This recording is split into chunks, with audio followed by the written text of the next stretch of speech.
Assalamu alaikum wa rahmatullahi ta'ala wa barakatuhu. ‘Yan uwa Nigeria da fatan kowa da kowa yana lafiya. Ina so ai fartajen wannan bidiyo, ai like din wannan bidiyon ya yawo sosai. Shawara ce ga gwamnatin Niger kuma ba umurni ba. Kowa ya gani wanga kwanan ga biyu an tada jijiyoyin waya tsakanin ƙasar Niger da ƙasar China. To mu shawara ce muke bayarwa ba umurni ba.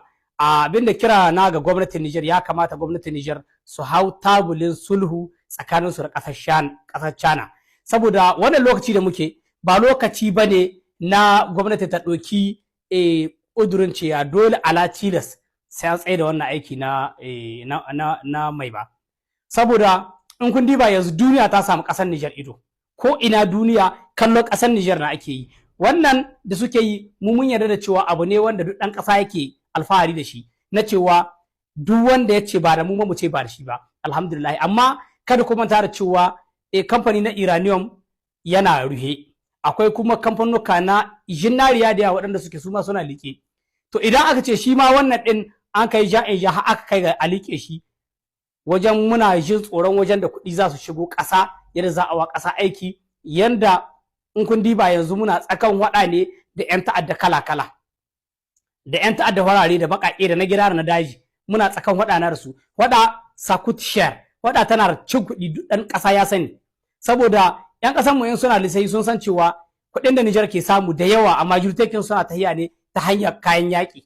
To don haka wannan abin muke so kada a ba maƙiya wata dama, saboda idan yau suka ga hanyar shigo kuɗi ta rage ma ƙasa, kenan maƙiya za su ƙara hitowa su yi wata zanga-zanga, kamar su hito muna ta wata hanya yadda za su samun magoya bayan su tallafa musu, a ce ai yanzu wanga halin da ake kuɗi ba su ga shigo ƙasa sosai.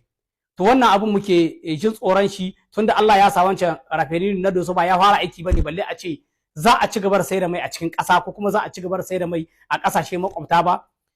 Mu dai kiran da muke yi, ko da Allah ya sa wancan na aiki, kiran da muke gwamnatin Niger, wannan ɗanyen mai da ake hita da shi, su je su zamna tabulin sulhu tsakaninsu da ƙasar China. A yi duk hanyar da za a bi a gyara, ba cikin ɓacin rai ba, ba cikin kuma an kai ga wajen rufe wurin aikin ba. Saboda jama'a, an ce in hannu ya ɗoyi sai mai shi, in hannu ya ɗoyi sai mai shi. Wallahi duk yanda muka yi ƙasar nan, wallahi ita ce gare mu. Idan ƙasar nan ta lalace, wallahi ta buce. Idan ta gyaru kuma ta muce. Da haka kira gare mu gwamnatin Niger har yanzu su ƙara dogon tunani, ba mu san abin da sun ka hanga ba, mu abin da mun ka hanga na muka faɗi.